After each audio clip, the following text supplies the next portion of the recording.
Hi there. Some people wanted me to do a step-by-step process of how I do some digital restoration on old films, like the example that I posted. So I'm going to go through the steps of what I specifically do and where you can get all this stuff, all these tools and everything.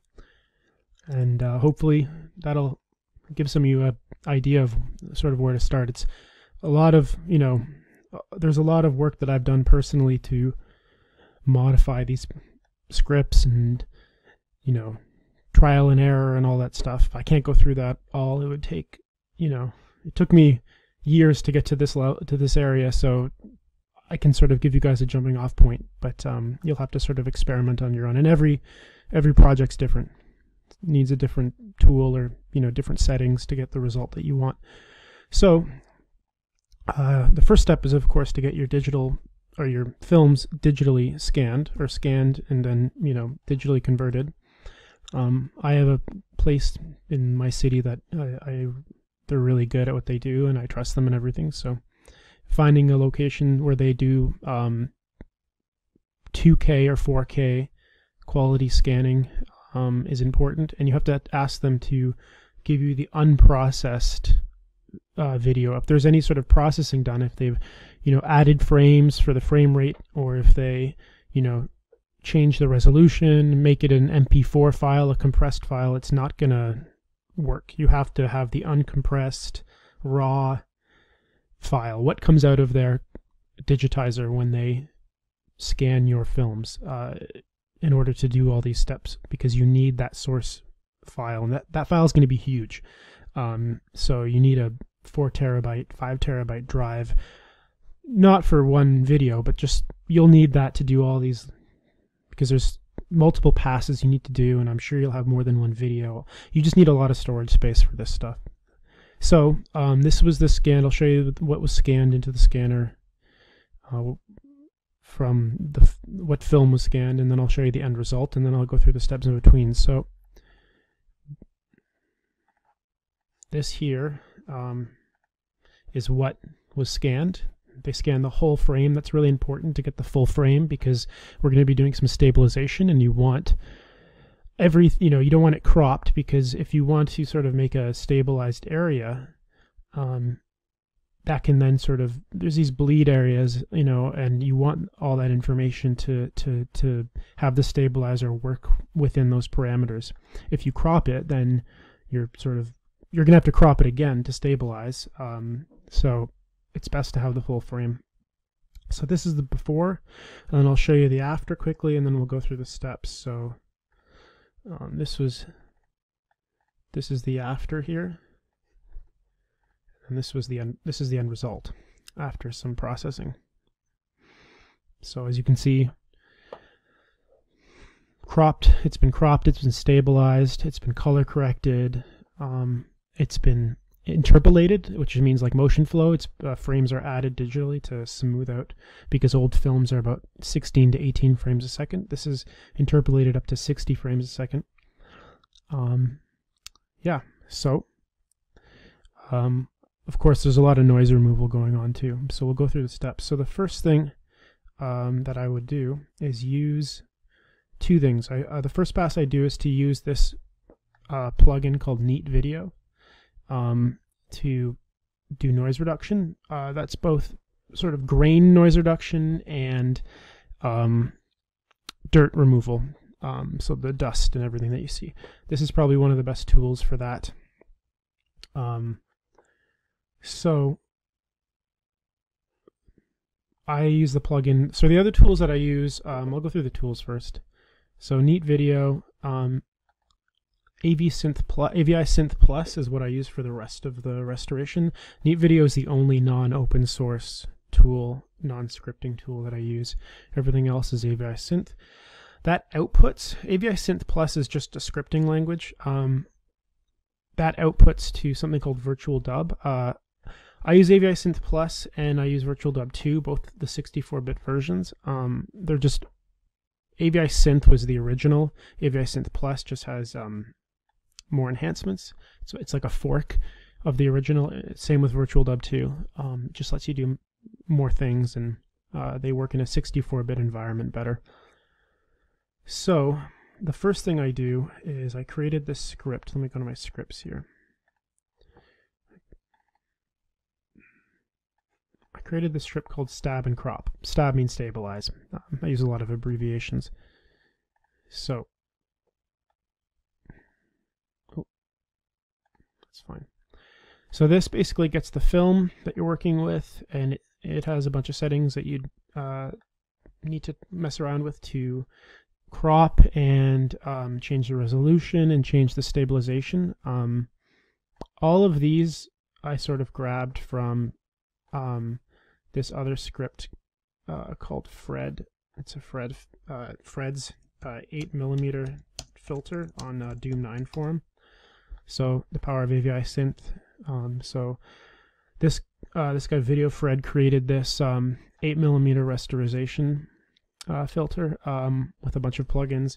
I since took that and modified it. One of the biggest things was this is a 32-bit, and I found all the 64-bit plugin equivalents and modified it for 64-bit. So what this does, this filter, is it stabilizes the footage, and then what we do is we bring it into, you can basically run a filter. You can run these scripts, and I have them opening up into Virtual Dub X64. So why don't we do that? I need to modify. I was working on a different project, so I'm going to go here and open again. I use Brackets, which is my sort of like it's a programming application for doing scripting, JavaScript, HTML5, all that stuff. Kind of like Notepad++. It's just the one that I like to use. So let's grab, which one is it? View by. I have multiple monitors here, but I'm only showing one of them. Okay, might be the last one here. I need to find the footage that I want to use.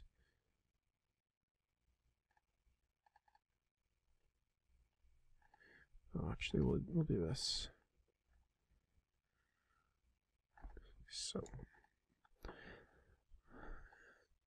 change the film here. Oops.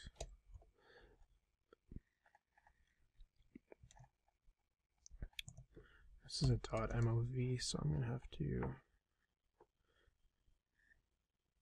use direct show source. Okay. All right. So save that, and now I'm going to say open with Virtual Dub. So Virtual Dub's just opened on a different window. I'll drag it over once it's done loading. It just takes a sec because it needs to process the script and figure out what it's doing. So here we go. We have our footage here. Now I'm going to take a frame and I'll do a filter. So Neat Video Filter is in Virtual Dub. So we go add, and I'm going to search for Neat Video 5 is the latest.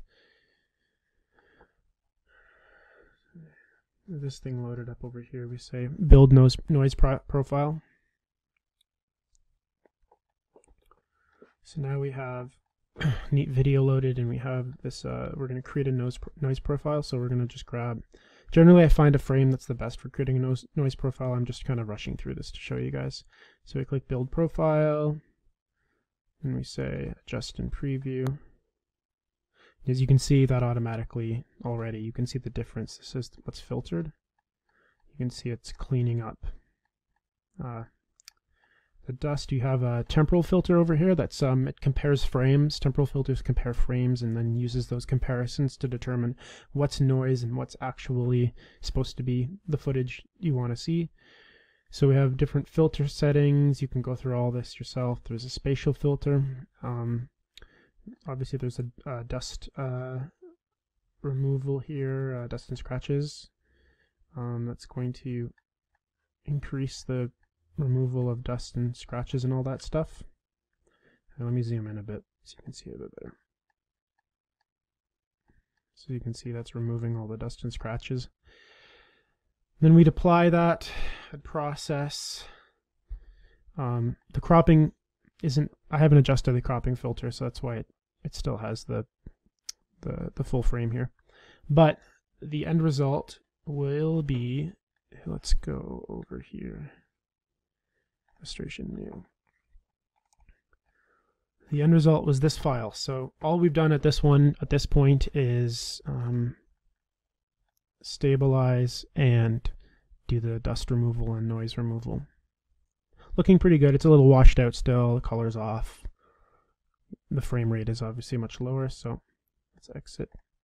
The next step I do is a filter in AVI Synth, a script in AVI Synth that is auto levels. So what auto levels does, let's open with brackets here. It's a bunch of filters that I use. Auto adjust, which is a sort of like an auto leveling, a really good auto leveling filter. Color YUV, sometimes I use that, sometimes not. There's one that's built into auto adjust. All these plugins have settings, and those are the scripts here. You see that I'm modifying those settings. I use auto adjust twice, because once it's for a gamma and contrast expansion, and then the other one is for just a sort of like a leveling of the black and white levels. Then I use something called a contrast mask and a highlight limiter. A lot of this old footage, there's dark spots that are very dark and light spots that are overblown, and this sort of creates sort of an HDR effect to take the shadows and boost them up a bit, and take all the overexposed areas and bring them down as much as it can. So after that, we would have another step that I do, is to use this other HDI filter. This is unfortunately a 32-bit filter. Nobody's created the developer hasn't created a 64-bit version, so it's the only part that's 32-bit. It's called HDR AGC. It's a shadow enhancer. It does a really good job of, again, it's sort of like another step in the whole HDR process. And the end result will be this. Oh, actually, sorry, this isn't quite it. The end result will be this, after sort of all the auto adjustments. So now we have the levels, the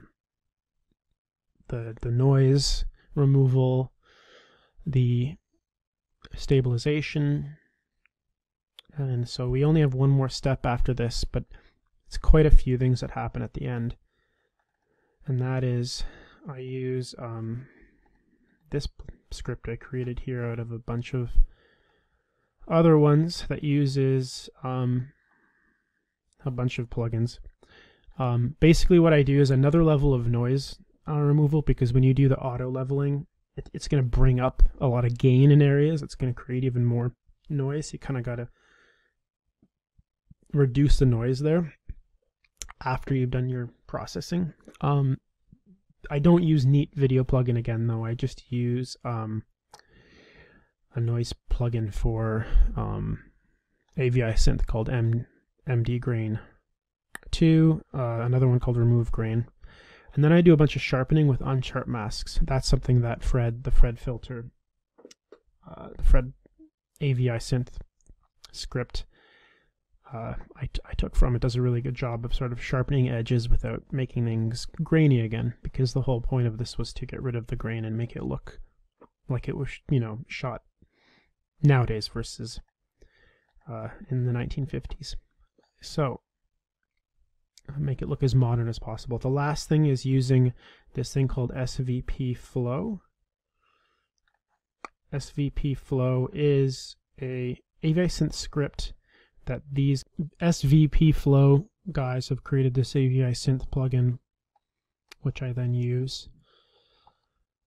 So I've created a script here that does all this stuff. Deflickering, it's best to do this at the end because even your auto leveling can create flicker.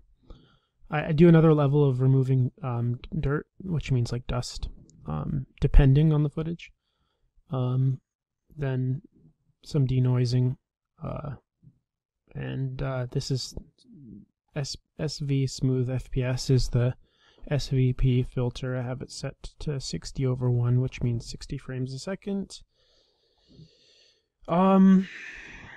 That's really it. I set the frame rate of what the original footage should be, and I run it one final time, and that's what gets us to that end result. We had which is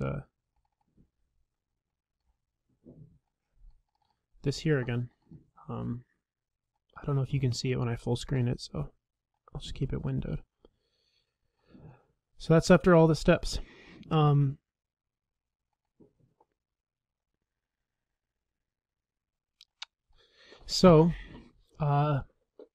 final thing that I forgot is that I do about 4 steps. You can see here there's the stabilization and neat noise removal. Then I do auto leveling, and then the that last step where I denoise again, sharpen, and interpolate, which means adding frames, motion flow, some people call it. You can see there's some, I can leave some notes in the actual titles for me, but that's basically it. And for each pass, though, of course, you know, unless you use unless you use uncompressed video, if you were to use a lossy format like you know, MP4, H.264, MPEG-4, every time you had a step, you'd lose information. So the using uncompressed AVI is, the files are humongous, so that's sort of not really an option. So I use this lossless video codec called Magic YUV. It's based off of Huffy, which is another lossless codec, but it's just the most modern version I've found. You can still use Huffy, or your Lagarith is another one. This is just the fastest and the smallest file size for lossless. That means every step you do, you won't be losing data. If you do 10 steps, 20 steps, it's lossless. So at each stage, you're not going to lose anything in the process. So you got to use something like this if you're going to do multiple passes. And you kind of have to do multiple passes. There's no way your computer can handle, even with a, you know, i9 and Intel CPU and a NVIDIA card. You just can't do all of these steps in one pass. So that's basically it. I'll put a bunch of links below for all this stuff, but you'll kind of have to experiment and mess around on your own. And good luck.